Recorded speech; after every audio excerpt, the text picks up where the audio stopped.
Hello everyone, and thanks for watching. This is your 5-minute edge on surviving and thriving in summer camp. This video was made possible through a partnership between the Wisconsin Out of School Time Alliance and the Wisconsin Department of Children and Families.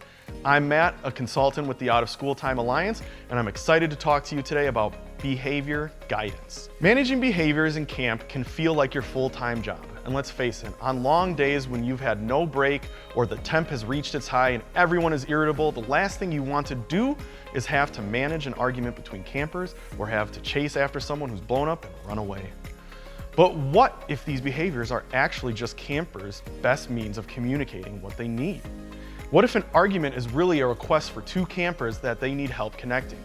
What if a child running away is their way of saying that they do not feel safe? Does this paint a different picture? But how do we even begin to break things down and help those requests for help? There's definitely no cookie cutter answer, but there are some concrete steps we can walk through to help ground us and everyone involved. First, you must check in with yourself and ask one simple question. What do I need in this moment so I can help support the kids? You may only have a second or two to pause, but simply doing this gives you an opportunity to see how dysregulated you are and if you are in a space where you can use your thinking brain. You can then deploy a few regulation strategies for yourself. These don't have to take a long time. You might try just feeling all of your toes on the ground. This creates a sense of grounding. You can also simply take a few long inhales or exhales as long as you look at your environment. Scanning the room and moving your head left to right helps you complete that stress response. You might even try just shaking your hands to release some of that pent-up energy. When you are ready, you can then approach the child or group who needs extra support. They are likely going to need time to regulate themselves, so allow that time and support them as they take a moment in a quiet spot, go on a short walk with you, or use some sort of comfort object to help self-soothe.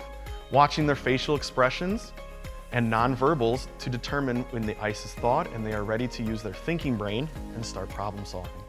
Ask them about their perspective and acknowledge their experience. Then tell them about what yours and other perspectives were of the situation.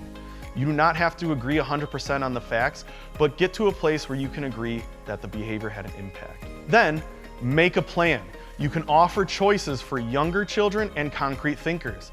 You might also make a plan to either fix what was done or a plan to get back into the activity. It should be clear, specific, and observable.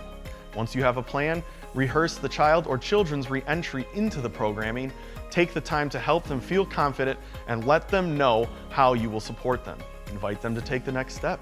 It's important to note that there are extreme situations that come up in camp where direct safety is impacted and another course of action is warranted. Be sure to ask your leader what the procedure is for those moments when safety is top priority. There are also concerns that come up that are more complex. If you run through these steps and find that you are spending more than 20 minutes responding, that would be a good sign to either pause and come back later or enlist the help from your leadership or your team. What did you find most helpful about this tool? What is one step you can take with your team today to assure that you will have the opportunity to use this when responding to behaviors this summer?